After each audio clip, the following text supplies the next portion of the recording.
Hi friends, this is Nivita. In the video 11th standard physics page number 9 unit 1 nature of physical world and measurement lesson la irukra essay based quantities and units இந்த topic தான் பார்க்க போறோம். ஓகேவா? So இப்போ நம்ம லெந்த்னா நம்ம என்னன்னு சொல்லுவோம்? மீட்டர். இவ்ளோ மீட்டர் இருக்கு அப்படினா அதோட யூனிட் சொல்லுவோம். அதோட சிம்பல் வந்து m. சோ லெந்த் அப்படிங்கிறது என்ன அப்படின்றதுக்கு ஒரு டெஃபினிஷன் இருக்கு. ஓகேவா? சோ இது வந்து டெஃபினிஷன் அப்படினா இது எப்படி இருக்கோ அப்படியே தான் எழுதணும். நீங்க ஒரு வேர்ட் கூட மாறாம தான் எழுதணும். ஓகேவா? இப்போ ஒரு மீட்டர்னா என்ன அப்படின்னு ரொம்ப தெளிவாக சொல்லியிருப்பாங்க. ஓகேவா? ஸோ அது வந்து ரொம்ப மைன்யூட் வேல்யூஸ் அப்படின்னு கூட சொல்லலாம். இதில் என்ன சொல்லியிருக்காங்க அப்படின்னா 1 metre is length of the path travelled by light in vacuum in 1 divided by 2997992 of a second அப்படின்னு சொல்லியிருக்காங்க.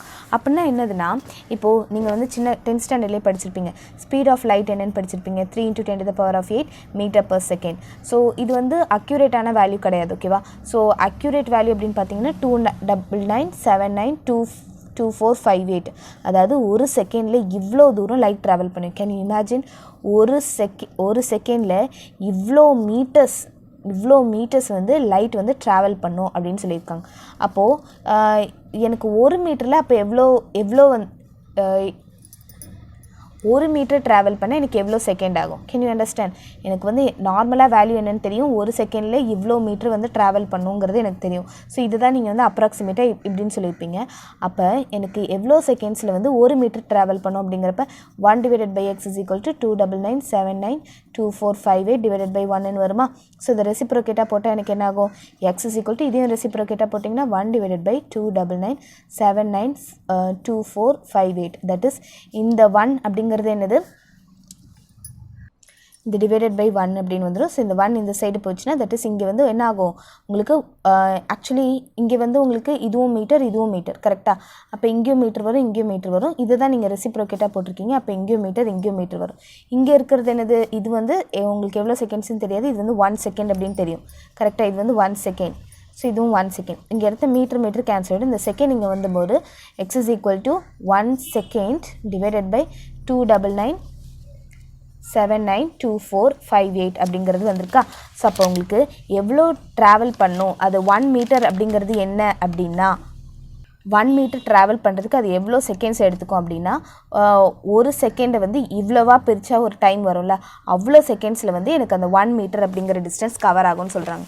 1 மீட்டர் அப்படிங்கிறது என்னென்னா length of the path travelled by the light in vacuum in 1 divided by இவ்வளோ அதாவது ஒரு செகண்டை நீங்கள் இவ்வளோவா பிரிச்சிங்க அப்படின்னு சொன்னால் அந்த ஒரு பார்ட் இருக்கும்ல, ஸோ அந்த பார்ட் அளவுக்கு ட்ராவல் ஆகிற லைட்டை தான் நம்ம வந்து 1 மீட்டர் அப்படின்னு சொல்லுவோம். ஸோ இது வந்து இமேஜின் பண்ணிக்கோங்க.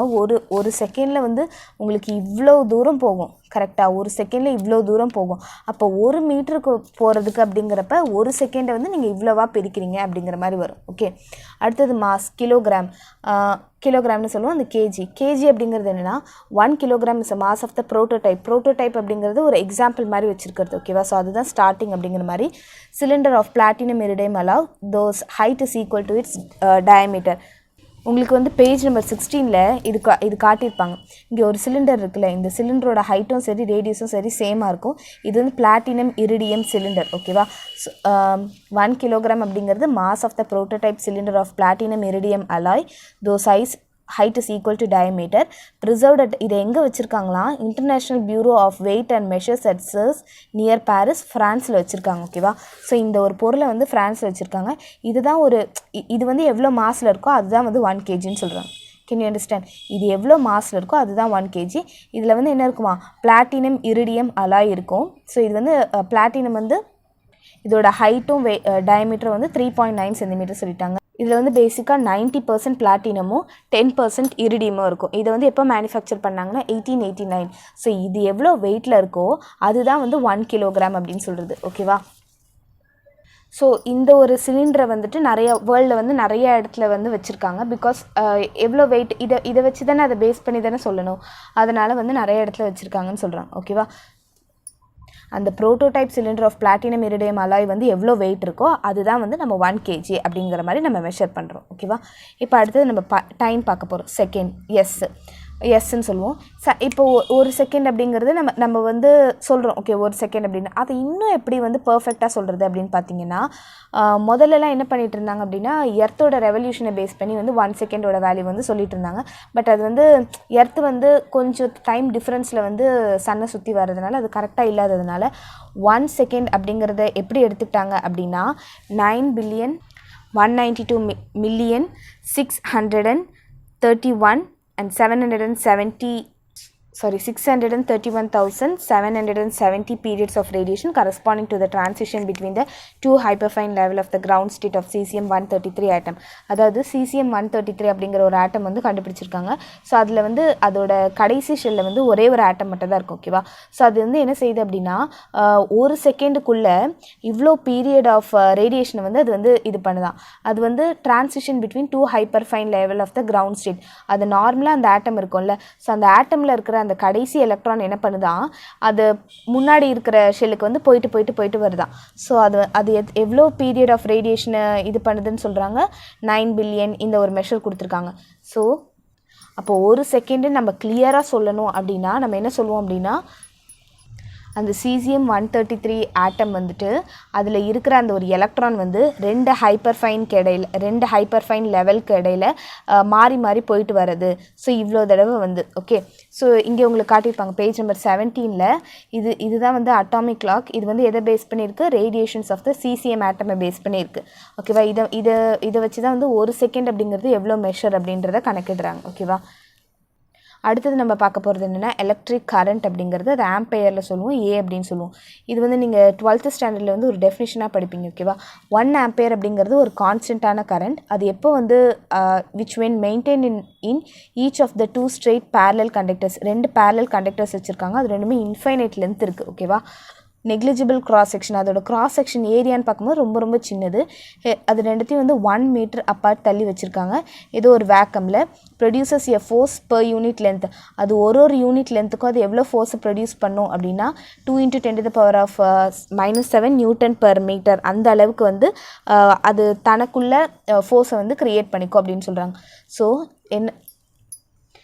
அப்போ என்ன சொல்கிறாங்க, ஒரு மீட்டரில் தள்ளி 2 ஸ்ட்ரெயிட் பேரலல் கண்டக்டர்ஸை வச்சுருக்காங்க, ஓகேவா, இன்ஃபைனைட் லென்த், ஓகே. ஸோ அதுக்கு இடையில் வந்து எனக்கு எப்போ 2 × 10⁻⁷ நியூட்டன் மீட்டர் அளவுக்கு ஃபோர்ஸ் உருவாகுதோ அப்போ அதை நம்ம வந்து 1 ஆம்பையர் கரண்ட் ப்ரொடியூஸ் ஆயிருக்கு அப்படின்னு சொல்லுவோம். ரொம்ப பர்ஃபெக்டாக சொல்லணும்னா இதுதான், ஓகேவா. அடுத்தது டெம்பரேச்சர் வந்து கெல்வினில் சொல்லுவோம், கேபிட்டல் கே அப்படின்னு வரும். 1 Kelvin is a fraction of 1 / 273.16 of the thermodynamic temperature of the triple point of the water. Triple point of the வாட்டர்னா என்னென்னா, இப்போ நீங்கள் யூடியூப்பில் சர்ச் பண்ணி பார்த்தீங்கன்னா தெரியும். ட்ரிபிள் பாயிண்ட் ஆஃப் வாட்டர்னா இப்போ வாட்டர் வந்து சாலிட், லிக்விட், கேஸில் இருக்குது, கரெக்டாக.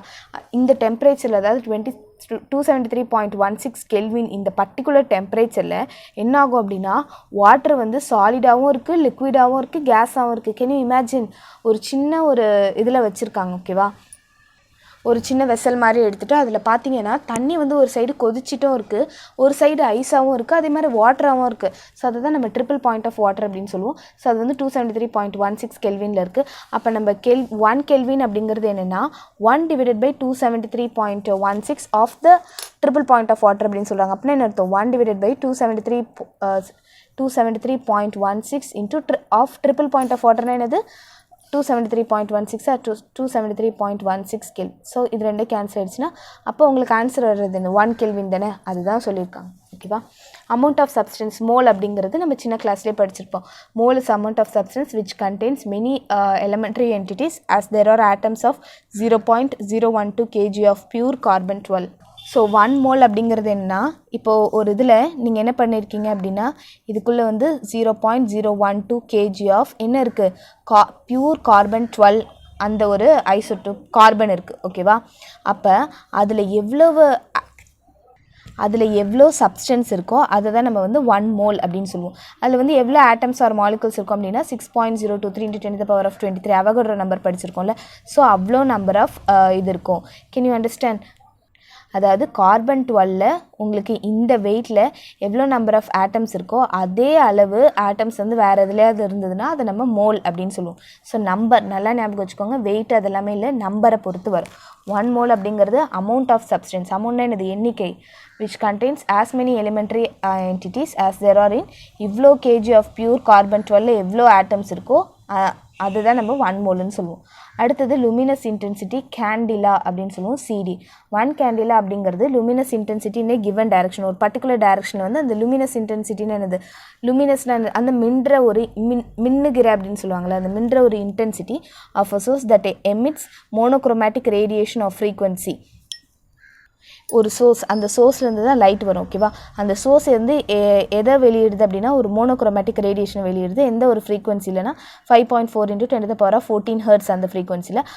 And that as a radiant intensity of, அப்போ இவ்வளோ ஃப்ரீக்வன்சியில் வெளியிடும்போது அதுக்கு ஒரு ரேடியன்ட் இன்டென்சிட்டி இருக்கும். எவ்வளோ இன்டென்சிட்டி இருக்குது அப்படிங்கிறது தான் வந்து நம்ம luminous intensity அப்படின்னு சொல்லுவோம். ஓகேவா, radiant intensity of 1/683 Watt/Steradian in the direction. அதை நம்ம 1/683. ஓகே, ஸோ 683ல் ஒரு மடங்கு தான் நம்ம வந்து என்னென்னு சொல்லுவோம்னா luminous intensity கேண்டிலா அப்படின்னு சொல்கிறோம். Can you understand? 1 கேண்டிலா அப்படிங்கிறது luminous intensity ஒரு பர்டிகுலர் டைரக்ஷனில் ஆஃப் அ சோர்ஸ். அந்த சோர்ஸ் என்ன பண்ணுது, ஒரு மோனோக்ரோமேட்டிக் ரேடியேஷனை வெளியிடுது. அதனோட ஃப்ரீக்வன்சி வந்து 5.4 × 10⁻14 ஹெர்ட்ஸ். அண்ட் தட் ஆஸ் அந்த ஃப்ரீக்வன்சியில் வந்து எவ்வளோ இன்டென்சிட்டி இருக்குது, அந்த ரேடியன்ட் இன்டென்சிட்டி எவ்வளோ இருக்கும் அப்படின்னா 1 இந்த ஒரு வாட்டை 683 டிவைட் பண்ணுறாங்க. Can you understand? 1 வாட்டை 683 பிரிக்கிறாங்க. அதில் வந்து ஒரு மடங்கு 683ல் ஒரு மடங்கு தான் நம்ம வந்து luminous intensity அப்படின்னு சொல்லுவோம். ஓகே, தேங்க்யூ ஃபார் வாட்சிங். இந்த வீடியோ உங்களுக்கு பிடிச்சிருந்தா லைக் பண்ணுங்கள், ஷேர் பண்ணுங்கள், சப்ஸ்கிரைப் டு மை சேனல். ஏதாவது கமெண்ட்ஸ் இருந்தால் ப்ளீஸ் கமெண்ட்ஸில் லீவ் பண்ணுங்கள். உங்கள் ஒவ்வொருத்தரோட கமெண்ட்ஸுமே எனக்கு ரொம்ப முக்கியம். தேங்க்யூ.